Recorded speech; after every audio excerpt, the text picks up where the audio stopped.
कि 400 मिलियन लोगों में एक भी बंदा ऐसा नहीं है जो मेरिट के थ्रू इंडियन क्रिकेट टीम का पार्ट बन सके। मेरे दोस्तों, इंडिया में स्कूल के एडमिशन के टाइम में रिजर्वेशन का यूज़ हुआ करता है। कॉलेज के एडमिशन के टाइम पे भी रिजर्वेशन का यूज़ हुआ करता है, चाहे वो इंजीनियर्स के लिए हो या डॉक्टर्स के लिए हो, चाहे कोई गवर्नमेंट जॉब हो उसके लिए भी रिजर्वेशन का यूज़ हुआ करता है। पर दोस्तों, इंडिया की जो क्रिकेट टीम है उसमें रिजर्वेशन का यूज़ ज़ीरो हुआ करता है और लोग जस्टिफाई करता है इसे ये कह के कि इंडियन क्रिकेट टीम का सिलेक्शन प्योरली मेरिट पे होना चाहिए। अगर आपको भी ऐसा लगता है तो अभी जो मैं डेटा आपके सामने प्रेजेंट करने वाला हूँ वो आपके होश उड़ा देगा। दोस्तों, 1970 से लेके 2026 तक इंडियन मेन क्रिकेट टीम को देखा जाए, तीनों फॉर्मेट्स में ODI, T20 और टेस्ट क्रिकेट, तो 1970 से लेके 2026 तक टोटल अप्रॉक्सीमेटली 500 क्रिकेटर्स ने इंडिया को रिप्रेजेंट किया है। इन 500 क्रिकेटर्स में से दोस्तों टोटल क्रिकेटर्स जो SC या फिर ST कैटेगरी से बिलोंग किए हैं वो 5 से भी कम है। अगर आप गूगल करोगे ना अभी कि फ्रॉम 1970 टू 2026 कौन से ऐसे इंडियन क्रिकेटर्स हैं जो कंफर्म्ड SC या फिर ST कैटेगरी से बिलोंग करते हैं, तो आप नोटिस करोगे कि बस एक क्रिकेटर का नाम सामने आएगा,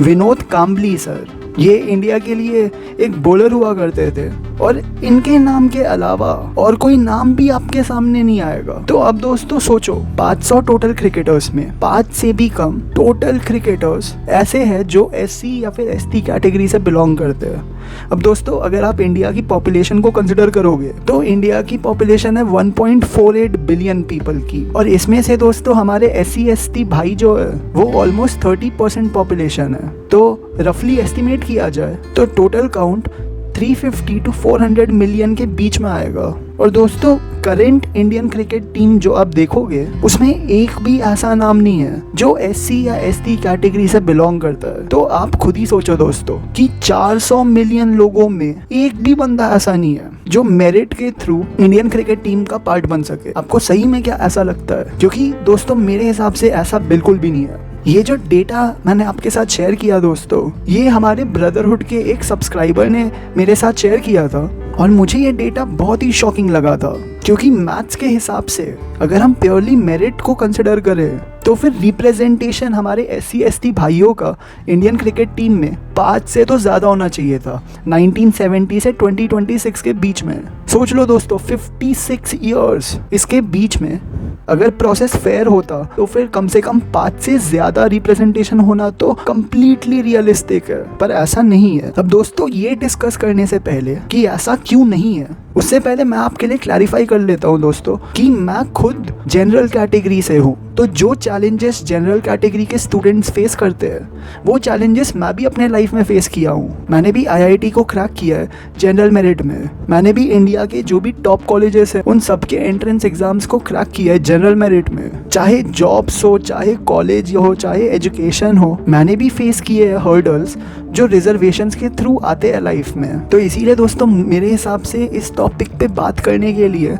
मैं एक बहुत ही क्वालिफाइड पर्सन हूँ। अब दोस्तों हम लोग ये डिस्कस करते हैं कि ऐसा क्यों है कि हमारे SC ST भाई जो है टोटल 500 क्रिकेटर्स में इनके नाम 5 से भी कम है। ऐसा क्यों हो सकता है? एक एक्सप्लेनेशन तो सिलेक्टर बायस का कह सकते हैं, मतलब कि जो इंडियन क्रिकेट टीम के सिलेक्टर्स हैं, जो लोग प्लेयर्स को सिलेक्ट करते हैं, ये लोग खुद प्रिविलेज्ड जनरल कैटेगरी से हो, जिसकी वजह से ये लोग जानबूझ के ऐसे कैंडिडेट्स को सिलेक्ट कर रहे हैं इंडियन क्रिकेट टीम का पार्ट बनने के लिए जो खुद भी जनरल कैटेगरी से बिलोंग करे। तो एक एक्सप्लेनेशन तो ये है, पर मेरे को इसके पॉसिबिलिटी के चांसेस कम लगते हैं, क्योंकि मैं होप करता हूँ कि जो भी इंडियन क्रिकेट टीम के सिलेक्टर्स हैं उनमें पेट्रियाटिज्म इतना हो कि वो ये भेदभाव की फीलिंग्स को अपने दिमाग से हटा सके और हमारे SC ST भाई जो है, जो क्रिकेट में बहुत अच्छे से स्किल्ड है, उनको भी ये लोग इंडियन क्रिकेट टीम में सिलेक्ट कर सके। तो ये तो मैं होप करता हूँ। जो दूसरा एक्सप्लेनेशन है दोस्तों, ये एक्सप्लेनेशन है कि जो अपने प्रिविलेज्ड जनरल कैटेगरी के क्रिकेट प्लेयर्स हैं उनको बचपन से बेस्ट ट्रेनिंग दी जा रही है ना, क्योंकि उनके पास ज़्यादा पैसे है, ज़्यादा नेटवर्क है, ज़्यादा कनेक्शंस है, तो इनको एकदम टॉप नॉच क्रिकेट स्टेडियम्स में, क्रिकेट टीम्स में इनका एक्सपोजर किया जाता है, इनको ट्रेन किया जाता है बचपन से, और फिर ये ट्रेन करते रहते हैं रेगुलरली। फिर ये लोग अंडर 16 इंडियन क्रिकेट टीम के लिए सिलेक्ट होते हैं, वैसे ये अंडर 19 के लिए सिलेक्ट होते हैं, तो इनका स्किल लेवल तब तक बहुत हाई हो जाता है। और फिर जो हमारे SC ST भाई है, ये लोग अपने घर के आसपास जो लोकल क्रिकेट टीम्स है उसमें ट्रेनिंग कर रहे हो, क्योंकि इनके पास बजट इतना ज़्यादा ना हो, तो फिर ये भी ट्रेनिंग करके आगे बढ़ते गए बचपन से। इन लोगों ने भी अंडर 16 इंडिया में रिप्रेजेंट किया टीम को, इन लोगों ने भी अंडर 19 इंडियन क्रिकेट टीम में इंडिया को रिप्रेजेंट किया, पर क्योंकि इनके पास एक्सपोजर और ट्रेनिंग उस लेवल की नहीं थी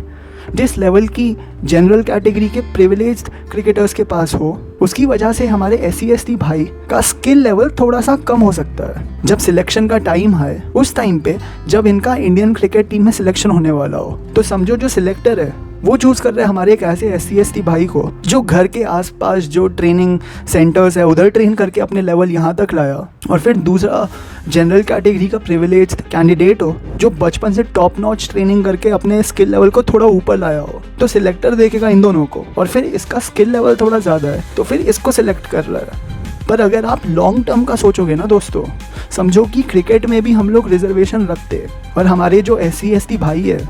ये जो हमने एग्जाम्पल लिया,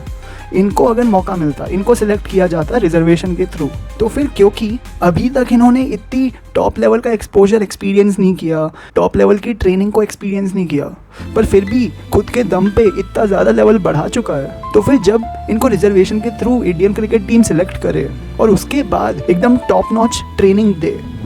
तो फ्यूचर पोटेंशियल ना हमारे SC ST भाई का ज़्यादा हो जाएगा कंपेयर टू हमारे ये जो प्रिविलेज जनरल कैंडिडेट है ना, क्योंकि ये तो बचपन से ही टॉप नॉच ट्रेनिंग करके यहाँ तक आया है। इनको भी India cricket team top notch training फिर से दे रही है, तो इनका लेवल थोड़ा सा बढ़ा, पर हमारे जो SC ST भाई है इनका लेवल ज़्यादा बढ़ेगा, क्योंकि ये तो पहली बार एक्सपीरियंस कर रहा है इतना खतरनाक लेवल का ट्रेनिंग, इतना खतरनाक लेवल का एक्सपोजर। तो लॉन्ग टर्म में रिजर्वेशन की वजह से जो इंडियन क्रिकेट टीम की परफॉर्मेंस होगी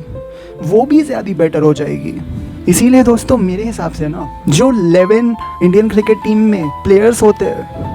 उसमें कम से कम 2 प्लेयर्स तो हमारे SC ST भाइयों के लिए रिजर्व्ड होने चाहिए उनकी सीट्स, क्योंकि एक रीज़न तो ये हो गया जो मैंने अभी आपको बताया कि लॉन्ग टर्म में इंडियन क्रिकेट टीम की परफॉर्मेंस ज़्यादा बेटर होगी रिजर्वेशन की वजह से। और जो दूसरा रीज़न है ना दोस्तों,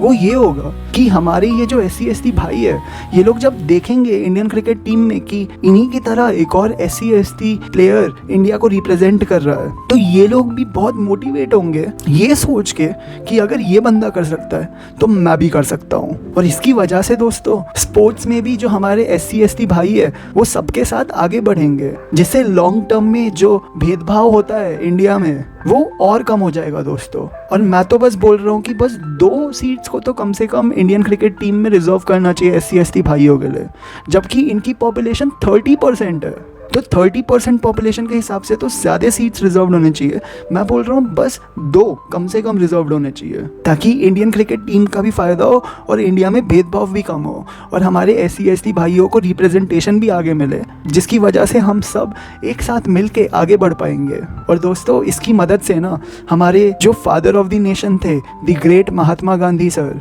और हमारे जो फादर ऑफ कॉन्स्टिट्यूशन थे the great BR Ambedkar sir, इन्होंने जो विजन देखा था अपने टाइम में कि इंडिया एक ऐसी जगह बने जहाँ पे भेदभाव होना बंद हो जाए, जहाँ पे सब मिल के एक साथ रह सके, हम उस विजन को रियलाइज करने में और क्लोज आ पाएंगे। और उस फ्यूचर का दोस्तों मुझे भी आप ही की तरह इंतज़ार है।